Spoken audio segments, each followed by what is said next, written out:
voilà, moi, vous racontez un peu l'histoire et comment on est arrivé à ce show. Alors avant de la raconter, il y a juste deux personnes très impliquées dans ce projet. Il est caché, il est là-bas. Il s'appelle Jean-Philippe Ecker.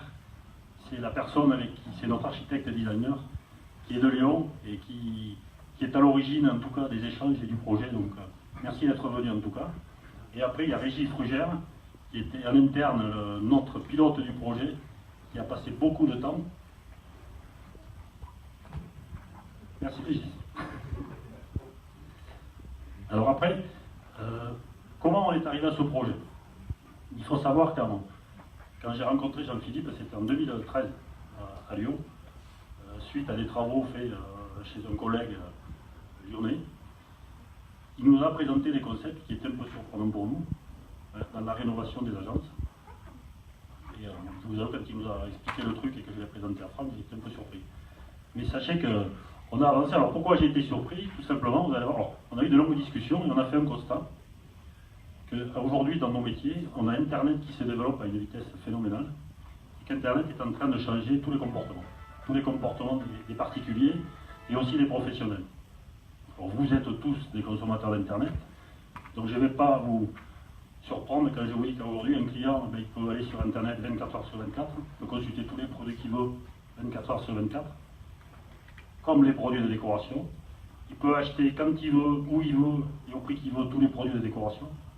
Ça aussi c'est un constat, quels que soient les métiers aujourd'hui. Il peut aussi taper peinture à la moins chère, il aura un produit le moins cher possible. Donc c'est vrai, quand on fait tous ces diagnostics, on se dit, les magasins et le showroom, qu'est-ce qu'on peut faire pour rester dans le coup? Je vous avoue qu'on s'est dit, est-ce que le magasin est mort? Est-ce qu'il faut réinventer, se mettre sur Internet, arrêter? Ou est-ce qu'il faut s'adapter? Donc il y en a deux solutions, soit on se résigne, on dit Internet c'est une fatalité, on n'a rien à faire, soit on essaie de rebondir, on se dit Internet ne fait pas tout, Internet ne remplit pas tout, et on va essayer de contrer quand même les quelques inconvénients qu'a Internet. C'est le parti pris qu'on a pris avec l'appui de Jean-Philippe et avec Franck. Alors ça nous a amené à concevoir nos showrooms complètement différemment. Vous voyez que là on n'a plus un produit à vendre. Donc ça, Franck il a été surpris quand je lui ai dit dans le magasin, on va lever tous les produits à vendre. Je lui ai dit mais ça va pas. Qu'est-ce que tu voulais comme truc? Donc là ça a été assez long pour le convaincre. Je lui ai dit écoute, ne t'inquiète pas, on va faire un endroit pour pallier, pour contrecarrer Internet, on va faire un endroit où nos clients vont se sentir bien. Un endroit attractif pour trois types de clients, parce qu'en fait dans notre activité on a trois types de clients. On a d'abord nos professionnels, les artisans professionnels, ce sont les poseurs de sol, les entreprises de peinture ou les artisans peintres. Et on est avec eux, puisque c'est aujourd'hui 80% de notre activité. Donc on est avec eux pour continuer à se développer et les aider à se développer. Donc on se devait de faire un endroit où ils peuvent eux facilement venir avec leurs clients et qu'ils puissent avoir la possibilité de présenter des bons produits et valoriser leur travail. Ça c'était la première cible. La deuxième cible, c'est aussi le client particulier, puisqu'on en a aussi un peu, on a à peu près 10% de notre activité qui est sur le particulier. Et donc cette partie-là, on voulait aussi rester dans le coup par rapport à Internet. Et on a là aussi voulu faire un endroit attractif. Et la troisième cible, je crois qu'il y en a quelques-uns qui ont fait la gentillesse de venir ici, et Franck les a nommés un peu en entrée, c'est ce qu'on appelle, nous, dans notre jargon, les prescripteurs, mais ils sont importants. C'est les gens qui sont à l'initiative des projets. Ce sont les architectes, ce sont les décorateurs, ce sont les syndics, les économistes. Et on a voulu faire un lieu où eux aussi se sentent bien et puissent venir assez facilement. Donc ça c'était le premier point, c'est attirer ses clients. Le deuxième point, c'était leur proposer une offre produit compétente et pertinente. Donc c'est pour ça qu'on s'est entouré de nos plus gros fournisseurs et nos plus belles marques, les partenaires qu'a cité Franck au début. Vous les trouvez tous ici autour du showroom, autour de cet accès central. Et on a même fait un coup de tête au fond qu'on avait oublié de citer. Donc là, c'est de leur proposer aujourd'hui une offre et un regroupement de produits qu'on ne peut pas trouver sur Internet, si ce n'est à aller chercher ici tel fournisseur, et donc beaucoup complexifier la recherche des produits. Donc ça, c'était le deuxième axe. Troisième axe, on a voulu faire un endroit où les gens peuvent tout simplement échanger sur leurs projets. Aujourd'hui, Internet ne permet pas trop l'échange et la discussion. On s'est dit, on va essayer de réunir tous ces gens-là quand ils ont un projet, quand le particulier a un projet, quand l'entrepreneur a un projet, il y a un endroit ici qui est bâti. Vous avez pu voir, il y a beaucoup de tables isolées. Donc on est dans une ambiance plutôt feutrée. Et toutes ces tables ont pour objectif de permettre à des clients de se poser, il y a des chaises, d'aller prendre des échantillons et de réfléchir à leur projet de décoration. On a mis aussi en place un système d'échantillons. Je crois qu'autour, on a à peu près, on a raconté avec Régis, plus de 1000 échantillons de matière. Parce qu'il y a un truc qu'Internet ne remplit pas et ne remplira jamais, c'est qu'aujourd'hui, la décoration, il faut la toucher, il faut la voir. Et Internet ne fera jamais ça. Donc on a dit, on va prendre le contre-pied et on va montrer à nos clients de la matière, de la peinture, de la couleur, et on va les faire rêver en tout cas sur la décoration. Alors c'est vrai, donc, on s'est aperçu que ça marchait, on a l'expérience de Mogio qui nous a montré que les gens étaient contents. Donc voilà un peu les différentes actions qu'on a voulu mener. Et enfin, on a aussi, parce que là aussi les métiers évoluent, il faut savoir que quand les gens rentrent dans nos magasins, en général, là aussi il y a un chiffre surprenant, 90% des gens qui rentrent dans un magasin ont déjà été sur Internet pour se renseigner sur le produit. Si vous vous rendez compte, ça veut dire quand un client vient chez nous, il faut qu'on soit très vigilant et que nos vendeurs soient très performants. Et là, on a la chance d'avoir une équipe très compétente. Et si vous voulez, ça change complètement les habitudes. On a des clients qui peuvent parfois nous en apprendre plus sur le produit qu'il vient chercher. Alors parfois, il se trompe aussi. L'avantage, c'est que des fois, il fait de grosses bêtises dans ses analyses. Donc, on se doit, et on se devait aussi dans ces espaces-là, d'avoir une équipe, et on revient toujours sur l'humain, comme Franck a dit dans nos valeurs, une équipe performante, accueillante, et aussi qui évolue dans son métier, qui va être un peu moins vendeuse, un peu plus conseillère en décoration, conseillère en harmonie de couleurs, conseillère en harmonie, en association de matières. Et c'est la mission et le travail qu'auront à faire, et avec Franck on est tout à fait confiants là-dessus, nos équipes de vendeurs ici, donc avec les 3 personnes qui sont cachées derrière le comptoir, donc c'est avec Pascal, Betty et Mélanie, donc qui auront cette mission et on est sûr qu'ils vont la remplir comme il faut. Donc voilà un peu ce projet de nouveau showroom. Alors, je vais finir un peu pompeusement en disant que pour nous ce projet-là, c'est un incubateur de projets de décoration. C'est un endroit où les gens vont venir, vont échanger, ils vont créer des projets de décoration, et le but étant qu'ils achètent les produits chez nous. Voilà, je ne vous en mette pas plus. J'espère que vous aurez l'occasion de faire le tour. Vous verrez que l'organisation est très simple. On a tout le côté droit, ce sont les revêtements de sol. Donc vous commencerez, il y a du PVC, il y a du stratifié, il y a du parquet. Au fond, vous avez le textile avec les moquettes. Tout le côté gauche, c'est le revêtement muraux, tout ce qui va au mur. Les peintures décoratives, les revêtements muraux, les papiers peints. Au fond, on a des zones de travail avec des écrans de télé. Là aussi, Internet, il est partout. On le met dans le magasin, on n'a pas peur d'Internet. Donc on a des écrans où les gens pourront aller consulter sur Internet les produits qu'ils veulent. S'ils ont vu un produit sur un site particulier, on ira le voir avec eux. Comme ça, on pourra vérifier s'ils ne se trompent pas et quel est le produit. Donc si vous voulez, on banalise Internet et on va en faire un autre. Voilà, tout simplement. Et au milieu, vous avez un espace central où là, on présente les tendances déco, où là, on associe les murs, les sols, et avec, tout au milieu, je ne sais pas si vous avez pu voir, un bureau. Parce que peut-être qu'on espère qu'un jour, on aura un architecte qui viendra avec son client et avec son applicateur pour mettre au point son projet. Donc, c'est un nouveau challenge qu'on fait avec Franck, c'est une nouvelle façon de vendre. En tout cas, on espère qu'elle va séduire nos clients et vous aurez l'occasion de visiter. J'espère déjà qu'elle va vous séduire à vous. Je vous remercie.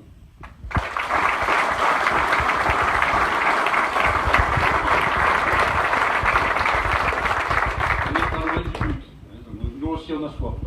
Mais par contre, maintenant, comme ils ont fait la gentillesse et le grand plaisir de venir ici à cette inauguration, je vais passer d'abord la parole à Jean-Philippe, qui est notre maire du Plémont. Merci Franck, merci Marc. Je vais vous saluer toutes et tous, saluer les nombreux chefs d'entreprise, les élus, mes collègues élus ici présents, tous les acteurs et tous vos salariés, messieurs. Donc je suis ravi évidemment de participer à l'inauguration de ce showroom ce soir.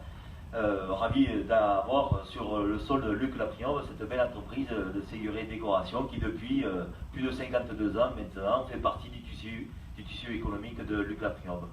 Vous aviez à l'époque, votre père à l'époque avait choisi le bon endroit, c'était une route nationale juste à côté. Il y avait le rail effectivement Aujourd'hui, ils sont un peu changés. C'est une route départementale, la moins c'est une route les plus circulées du département de l'Aveyron, donc vous avez encore la bonne stratégie au niveau de l'emplacement. Le rail a disparu, certes, il n'a pas encore disparu, mais il n'y a plus que des voyageurs, les pays ne sont pas nombreux. Il reste à quelques mètres du rail, reste quand même la 2 fois 2 voies qui nous amènera dans un prochain temps à Toulouse très rapidement. Donc vous avez vraiment l'endroit stratégique. Et en plus, le comble du bonheur, à l'époque, votre père devait être très très visionnaire, puisqu'il n'avait certainement pas imaginé, mais peut-être que je vous le dis, vous le savez certainement, à quelques mètres, Christian Tessin ne nous contredira pas, se situera bientôt le parc des expositions du Grand Rodez. Voilà, donc vous serez idéalement placé sur votre secteur, et donc voilà, moi je vous félicite, c'est très beau ce que vous avez fait, il y a beaucoup de goût, il y a beaucoup surtout d'idées, et c'est très important que les entreprises avéronaises, le groupe que vous représentez, ces 110 salariés, ces 15 agences, vous êtes très performants dans la manière de commercialiser vos produits. Et l'innovation pour les entreprises, c'est aussi bien de la recherche appliquée, la recherche qui découle qui débouche plutôt sur de nouveaux produits, mais c'est aussi de l'innovation en matière de distribution. Et c'est là qu'il faut qu'on soit bon, et c'est là où vous êtes bon, et c'est vrai que vous avez su vous développer grâce à votre concept, aux idées que vous avez en matière de commercialisation. Et moi, je vous félicite. Donc, le maire de Luc-Gaprion compte sur sa commune quelques 2200 emplois. Vous êtes une des entreprises assurément des plus dynamiques, et donc je m'en félicite. Ce que je peux vous dire, c'est que Christian Tesser et moi-même, au niveau de Rodez Agglomération, depuis quelques années, nous essayons de promouvoir une politique en matière de développement économique. Christian parlera certainement peut-être mieux que moi, du moins en tout cas on est d'accord à 100% sur ce sujet. Nous avons voulu promouvoir le développement économique, investir massivement dans les zones, dans l'aide aux entreprises, et donc aujourd'hui on récolte les fruits de cette politique, mais nous on est simplement que des acteurs qui accompagnons, c'est vous qui faites le développement, et donc simplement nous, quand on voit des réussites comme la vôtre, forcément on est fiers de Rodez Agglomération, on est fiers des entreprises de Rodez Agglomération, et on est fiers aussi parce que cette particularité de notre agglomération, c'est qu'elle repose sur une entreprise familiale comme la vôtre. Certaines se sont vendues, il ne faut pas le nier évidence, mais ça n'empêche pas qu'il en reste beaucoup qui sont familiales et qui se développent. Il y a un vrai sentiment d'appartenance des chefs d'entreprise comme vous à notre territoire. Vous aimez votre ville, vous aimez votre département, et ça se voit. Et vous faites souvent bien mieux la promotion de notre département que nous-mêmes, les élus locaux. Donc moi je dis bravo. Et tout simplement, moi ici c'est très joli, on va aller visiter, donc je pense que vous aurez beaucoup de succès. Et en tout cas, merci pour tout ce que vous faites au niveau du développement, au niveau pour vos salariés, qui sont aussi nos habitants, donc ça c'est important aussi, donc bravo à tous et bonne route.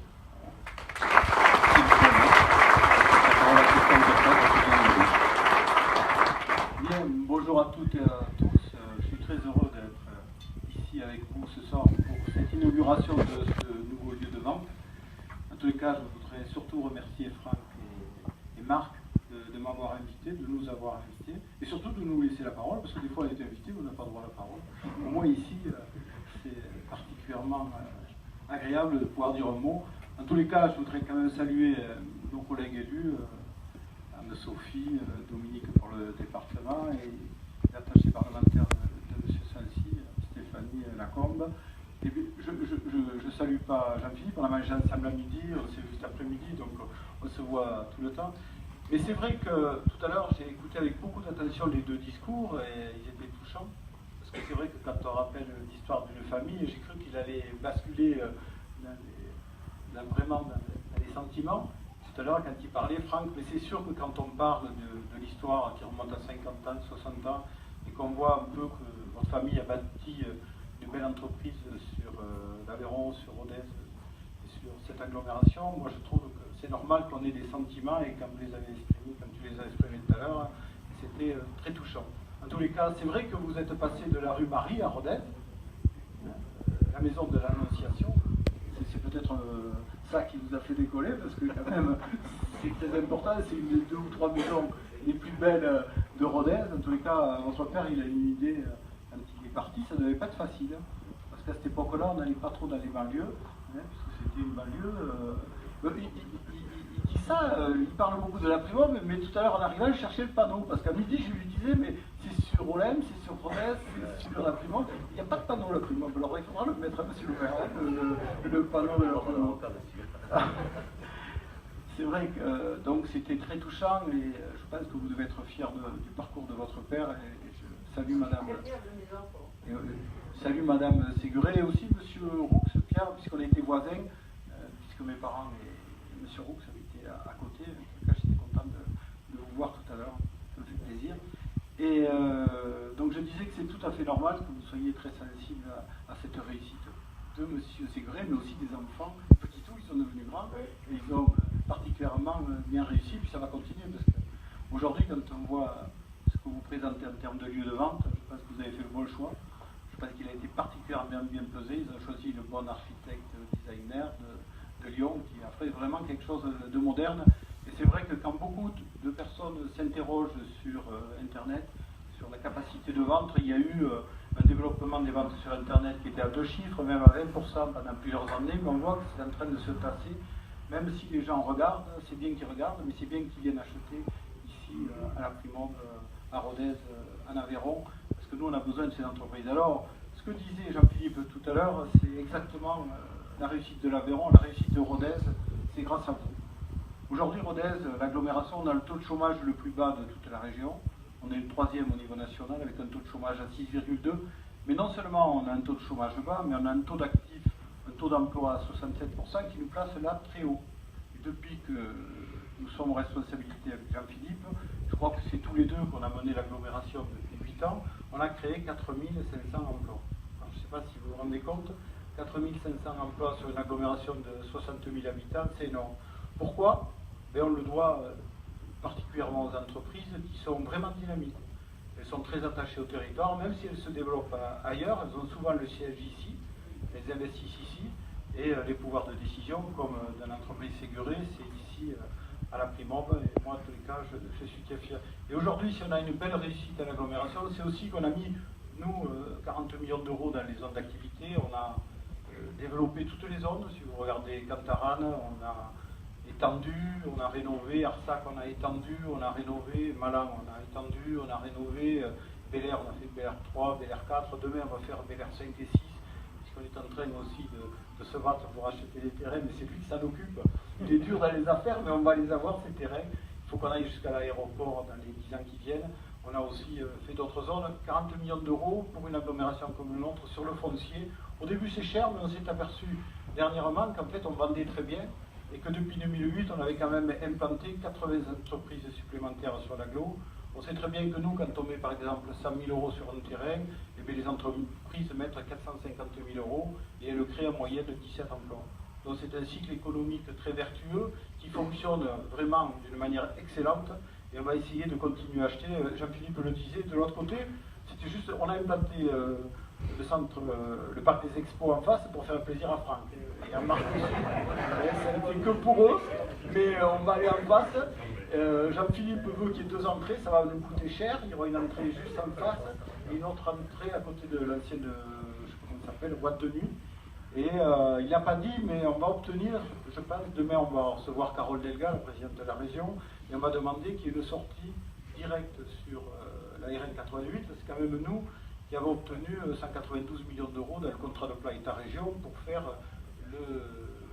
la 2 fois 2 voies du viaduc du Vior jusqu'à Rodez. C'est personne d'autre, c'est nous qui nous sommes attachés à avoir ces 192 millions d'euros. Donc s'il n'y a plus le rail, il y aura quand même une 2 fois 2 voies, mais ce qui vous manque à l'entreprise Ségret, et vous auriez dû nous le dire, c'est une entrée directe, et on va essayer de la faire dans les années qui viennent. Et le département, il y a la conseillère Dominique, il faudra qu'il fasse une liaison directe entre cette route et Flavin pour éviter la Primauve, parce qu'on perd un peu de temps. Voilà, et je pense qu'on aura mis tous les ingrédients à avoir du développement économique dans les années qui viennent. En tous les cas, félicitations. C'est grâce à vous que l'agglomération se positionne si haut. Vous êtes très attachés au territoire, vous êtes très attachés à l'amitié aussi. Je voudrais aussi féliciter comme Marc, Pascal et Betty, parce que quand on vient, on est aussi client. Je suis déjà venu il y a 3 semaines avec Betty et on a fait le tour, on a acheté et on a été particulièrement bien reçus. Et ça, c'est le gage de l'avenir d'avoir de bons salariés. Merci.